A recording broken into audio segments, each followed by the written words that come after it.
Most of us going into the season, I think, predicted that the Atlanta Hawks would be probably the 5th seed in the Eastern Conference behind Brooklyn, Milwaukee, Miami, and Philadelphia. But that was all the way back in the preseason, riding high off their Eastern Conference Finals appearance in 2021 after they beat the Sixers in 7 games in round 2 of last year's playoffs. But what is going on, everybody? How is everybody doing today? Yeah, so the Atlanta Hawks just got eliminated by the Miami Heat. And like I said, I think it was kind of a disappointing season for them. They were dealing with injuries throughout the year. Them, along with all the other teams, had their fair share of COVID issues. But I think we expected them to be at least a non-play-in tournament team. They got in as the 9th seed, so there was a chance that they were going to possibly not even make the playoffs if they ended up losing to Cleveland in that second play tournament game. They do win, and then they lose in 5 to the to the Heat in a game where they didn't even have Jimmy Butler in the one they got eliminated from. So yeah, disappointing season from the Hawks. I think, we saw them in the conference finals last year. Trae Young really showed up in the playoffs. This year, it's a little bit different. So my lottery pick, ignore it. It's going to be at 12. I will be trading, I believe, with the Cavs there at 19. But Nick McMillan did, I think, a fine job as their head coach last year, and this year he's going to remain around. Going to see if we can maybe improve our defense with Wes Unseld, unless he doesn't, if he doesn't get another offer. Does he want to be our shot doctor? Okay, never mind. All right, so yeah, we're actually trading down to pick 16 since we were the 8th seed. It's give or take around 16 for them on draft night. So the Hawks, man, where do we begin? We have our franchise player in Trae Young. He didn't really play well at all in Game 5, but he's our point guard going forward. I think DeLon Wright has proven that he can be a good backup. I think him and Sharif Cooper can maybe fight for those minutes next year. Shooting guard position, I think we have to figure out what we need, what we want long term, and I think I want a better defensive option. You could see Bogdan Bogdanovic, Kevin Huerter, not great defensive twos that we want next to Trae Young, who is a liability on defense. So I think Huerter is probably an easier trade candidate. I mean, Bogdan is, you could say better, but he's making more money. We'll see. Does Bogdan have a player option next year? He does. So it's essentially a 2-year deal because I think he would opt in. I don't know which one will be easier to trade, but there's a chance one of them gets moved this offseason or next. I think for small forward, we're chilling. I know DeAndre Hunter gets hurt a decent amount, but I would like for him to be my small forward for the future. Collins, for now, is tentatively going to be the power forward for the future. I don't think I'm going to be moving him anytime soon, but if there is a player out there that could make sense, that he could switch teams and he's an upgrade over John Collins, I wouldn't hesitate to make that trade. Luckily, Gallinari, I believe, is an expiring contract, so $21 million next year, I'm fine playing him for one more year. I would like to get Jalen Johnson more minutes next year, too, in his sophomore year. And I want Okongwu to kind of start starting at center. So I think this offseason we could look to flip Clint Capella for maybe a draft pick. Maybe we look to trade up if that is the case. The Oklahoma City Thunder are a team that could use a center. They have a bunch of good wings and guards that are young. Capella is still only 28 years old. He's not on the worst contract in the world. I think they could be in the, market for Clint Capella. Yes, the Nets could be as well, but I don't really want Joe Harris. The Mavericks also could be, but they don't really have much that I would like. The Bulls desperately need a defensive kind of minded center, but Vucevic is under contract for one more year. So I'm going to look, or maybe we try Washington. Now let's try OKC first. So I don't really need players because we're pretty good with our depth positions. I want pick 18. I want maybe this lottery protected Wizards pick next year, or this swap with the Clippers, or this Nuggets first. Let's do the swap with the Clippers. That one might work out. So 2 first-round picks for Clint Capella. I could maybe try to snag a young guy as well. I don't think I can get 3 firsts for Clint Capella. I think 2 is good. 1 in this draft, 1 in next year's draft, and they actually counter that. Okay, and that's pretty annoying because star difference is pretty notable there. So I don't really have any throw-ins in this deal. I don't really want to throw in Kevin Huerter. I feel like that's a pretty bad offer from us. So I would give you 2 seconds. Does that really not get it done? Okay, so let's go back to this. Let's try pick 18. And then let's try, I don't really want 29. Let's try this Wizards lottery protected. Damn, this could be tough. So yeah, they want 2 firsts out of that. That seems kind of unreasonable. All right, Clippers 2024 pick. And the pick this year, so you don't have to give up any pick next year. So maybe that's what you're looking for. I have to give up a 2026 first. I mean, maybe I do that just because that pick doesn't really have a lot of value to me. Okay, so we threw in a couple seconds and we were able to get it done. So we have 16 and 18 in this draft. Next year, we will have technically the Hornets pick lottery protected, so I'll trade over on that when that time comes. And then in 2024, we'll have 2 first-round picks as well. So, all right, so now this allows us to have Onyeka Okongwu being the starting center next year. And I think we do have a lot of roster spots to fill out. So I'm going to make one more trade. I want to see if I move 16 and 18, could I get into the top 10? Would the Blazers be looking to acquire maybe more draft picks to add to their young core? And they would not. The Spurs could be a team that could be interested. I believe they have pick 8. I would like that. So 16 and 18 for 8. They say no. What about if we try the Pacers at 9? They could be another team that would want to trade down. Oof, okay. So I don't really need Miles Turner. So I think the lowest I'll go to is 10. And then if not, we can view this on draft night. So Memphis, you want to make a trade down move? They say no. Does like one more second get it done? Okay. I also lied. Maybe we'll do 11 with the Blazers. And then, okay, that was the final one. So we'll see on draft night. If there is somebody I really like available at pick 10, then I'll like maybe include that future Clippers pick involved in something in 3 first-round picks, but I don't think that's going to be the case. All right, so there really hasn't been anybody available that I really liked, so we are on the clock here. Ignore Willie Cauley-Stein. I still could look into the trade market to see what we can get for 16 and 18. Like, I'm still open to moving these picks. All right, I'm not really seeing much that I like, so I'm going to just take 2 prospects that I think could contribute to us maybe next year, maybe down the line. First one's going to be Ochai Agbaji from the Kansas Jayhawks, and Kendall Brown goes to Baylor right there. All right, I want to see if the Bulls would give me this Trailblazers pick next year for my 18th overall pick, and I have to throw in a second. Okay, we're going to do that. So we could have up to 3 first-round picks next year. The Willie Cauley-Stein. I never got that. If anybody's been making draft classes, why do they have to include some of those players? So we just ended up with 1 rookie, and I'm fine with that. I liked it. It was Ochai Agbaji. I would have liked it if maybe Mathurin or Keegan Murray. That would have been a nice pick if he fell to me at 16, but it is what it is. We had no team player options. We'll see who's a free agent. We are going to extend the qualifying offer. We'll give it to Sharif Cooper. I will not be extending it to Kevin Knox, though, just because I don't think he's really worth that $7 million. So free agents, yeah, I guess it's just Knox. I think I would have liked to bring back DeLon Wright as our backup point guard for next year. Literally just on the minimum. Yeah, I can't go really wrong with that. So I also might need a backup center, and I also have a good trade exception, correct? $19 million. But yeah, I definitely need a backup center, so I'm going to bring in just somebody on a 1-year deal. I like the idea of Tristan Thompson. Let's do that. So player progression going into our first real year together. It looks good. I think there's going to be more changes next year. Bogdan will be more of a movable contract if he's expiring, and then he could opt out. And hey, we could free up that $18 million. Herter, this could be his last year here. Gallinari, we know it's his last year here. It's a big year to see if Okongwu and Collins will gel in the front court. And then, yeah, we're still going to be in the hunt for that shooting guard next to Trae Young, and I'm hoping we could see a year of development and progression in DeAndre Hunter. All right, so to start off the 2023 season, I'm going to start Herter. Yeah, I'm going to start Herter. Okongwu will obviously be starting at the 5. So that's probably the 10-man rotation we are going to be working with. Unfortunately, Ochai Agbaji, I don't think is going to be playing in his first year. I think we're going to go 12 to these guys. Oh man, he's so much older. But yeah, we're going to continue to play him. I mean, Tristan Thompson's only getting 15 minutes a night. I think I might go 15 to DeLon Wright.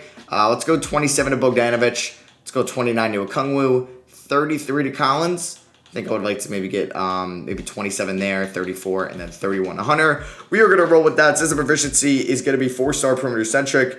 What is grit and grind? Grit and grind is 3 stars. Yeah, we'll stick with perimeter centric. I'll see you guys at the end of the year, and we should be a 6 seed or better. If not, then we'll definitely see some changes in the 2023 offseason. All right, so we were the 8 seed this year. A little bit disappointing. I do want to see the discrepancy between the 6 seed and the 8 seed, as Trae Young does get on me first team. He was phenomenal. He really is. I think we just really need to find a studded, 3-and-D shooting guard next to him. Not like a Jaylen Brown. He doesn't need to be that good, but somebody that's going to give me elite defense, that's going to also be able to shoot the ball for us, and then I think it's perfect because that shooting guard really doesn't need to score that much because Trae Young can do all the scoring. I think it just needs help defensively. John Collins was really good. Bogdan definitely upped his trade value if he's going to opt in. Hunter was good. Would have liked him to be a little bit better, but was good. Okongwu was also not too bad. Gallinari was All right, Kevin Herter, 38 from 3. I think that will find a place somewhere. I mean, like, yeah, we could, I guess, look at what is Bogdan's defense, and or if we just look at their perimeter defense. Bogdan's a B minus, not great. Herter's a B minus too. Yeah, I need somebody that's an A. That's a Trae Young's a C minus. Okay, so for the playoffs, I don't think Jalen Johnson will be getting too many minutes. Yeah, he's actually gonna go down to 0. We got 17. We'll do 18 of these trio of veterans. We got 27 there. We'll go 30, 34. 32, and then 36. So system proficiency, 4 stars. Let's see what happens right now. We are going to be taking on the Miami Heat in the play-in tournament. So this one, not too risky because if we lost, we had another play-in tournament game, but we beat them. Funny enough, the team that just eliminated the Atlanta Hawks. So we are taking on the Milwaukee Bucks in round 1. All right, so they're pretty similar. They've added Hamidou Diallo, Juan Hernan-Gomez. We'll see if we can knock them off. Game 1, we do beat them by 18. What a fourth quarter that was. Looking for revenge from the Bucks knocking off us, the Hawks, technically in the 2021 playoffs in the conference finals. They tied up 1-1, Bogdan at 21, but that was not enough. Game 3, we win by 21. Okay, we had 4 guys scoring 20 or more. Game 4, we pick up the win. We are up 3 games to 1. Are we going to pull off the upset as the 7th seed? Okay, they do win game 6. Game 5. Game 6, we do win. Oh my goodness, we pull off the upset. All right, so in round 2, we are taking on the Cleveland Cavaliers. This could be a mini rivalry, for years to come between Darius Garland and Trae Young. The Hawks just knocked out the Cavs in the play-in tournament, so the Cavs have something to play for in revenge.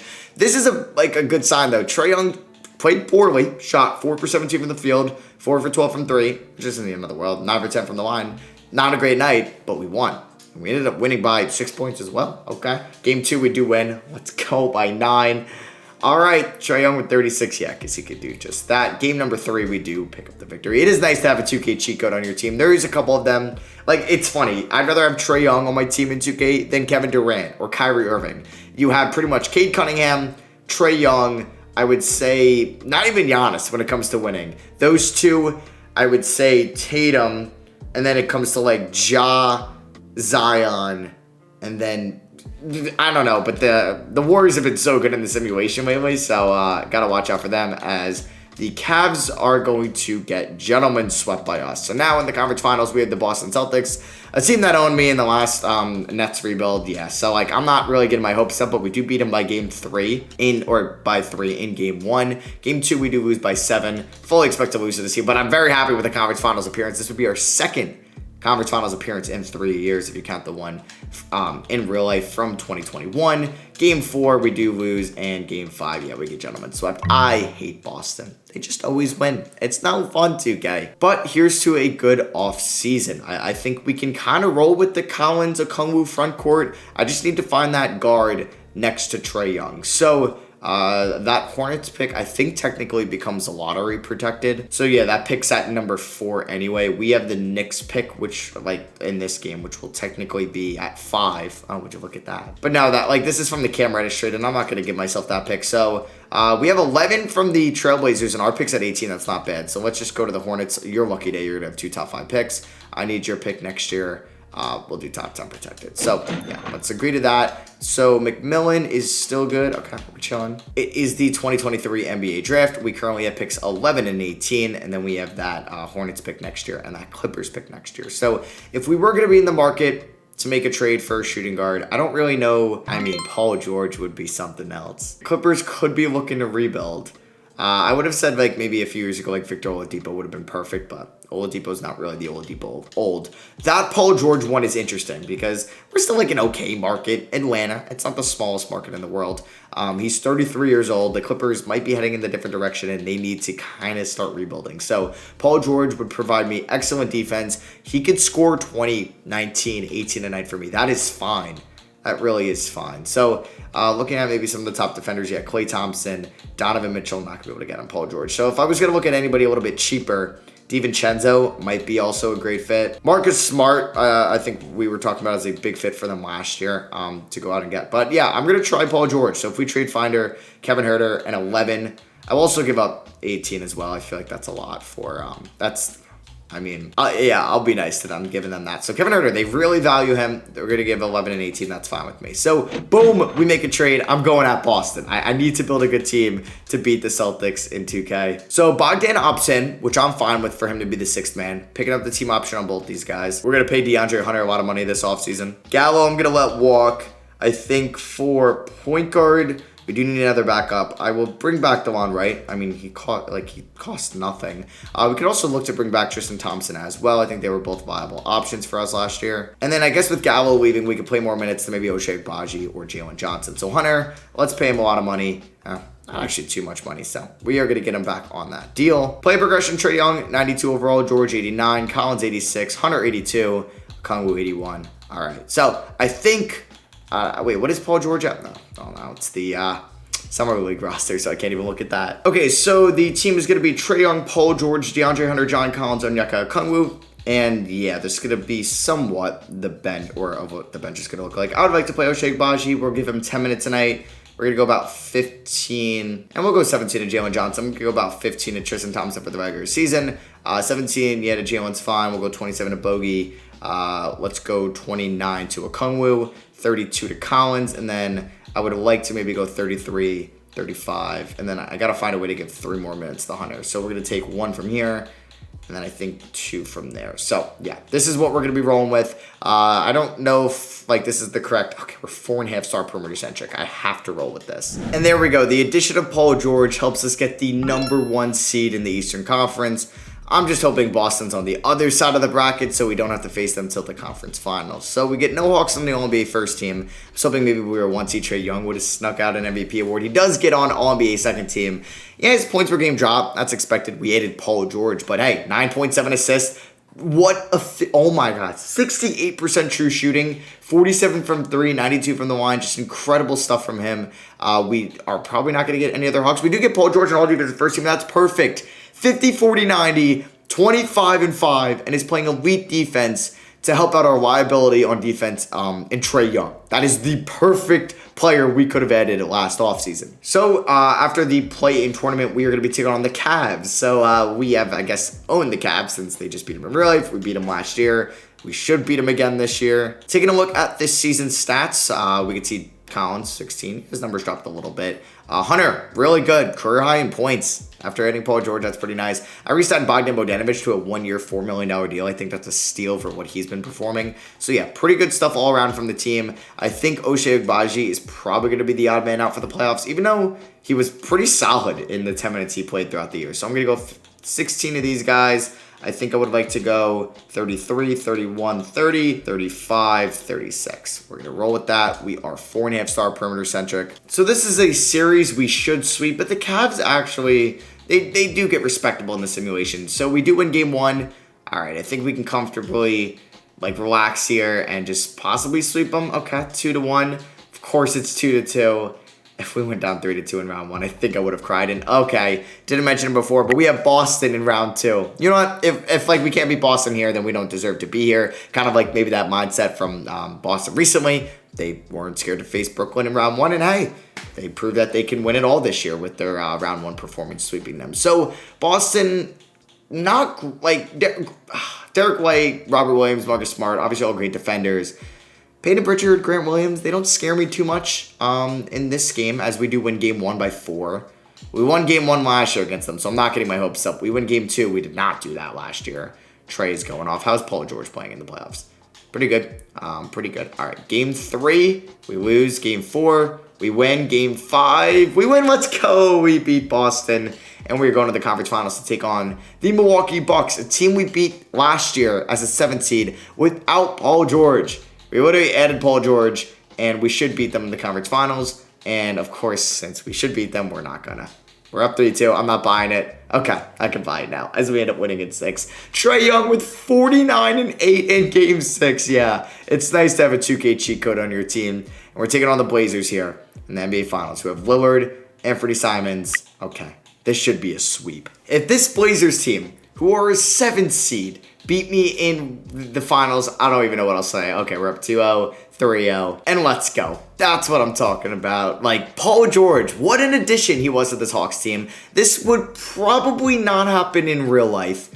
No, because he signed an extension there, but I actually said he was a free agent this offseason. But wow, yeah, we are going to sweep him. But they're like Paul George, probably not going to happen. Donovan Mitchell maybe could happen. They actually would have a pretty good package because they could start off with probably, like, I don't know what they would want, honestly. So, like, you could start off with Herter and Hunter, and then, or maybe Collins, maybe Herter and Collins. That could be something. And then you throw in your first round pick. You throw in the first round pick that you got from the Knicks/Hornets in the Cam Reddish deal. Can throw in, I guess, yeah.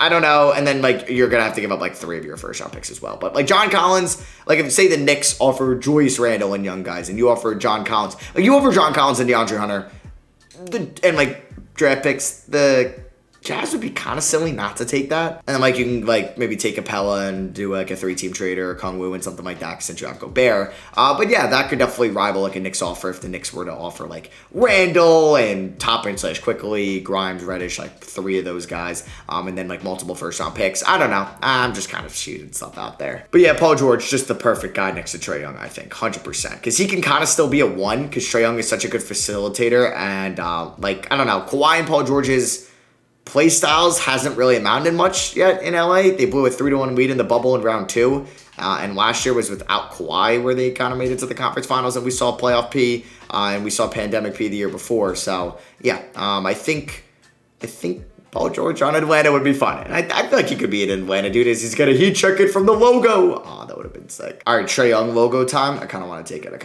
Okay, never mind. I'm not going to take it. Trae Young, let's kick this out to Paul George. I do want to score with Paul George out in that Hawks uni. Come on. Let's see. PG, money.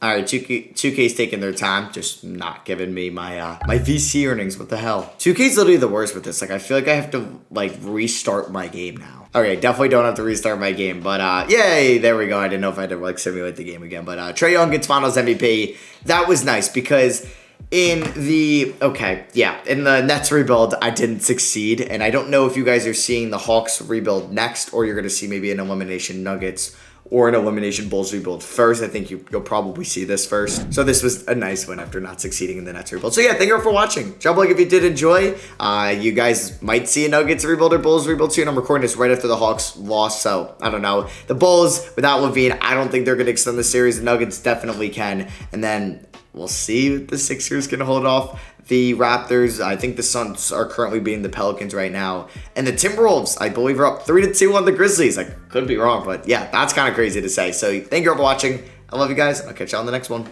Peace.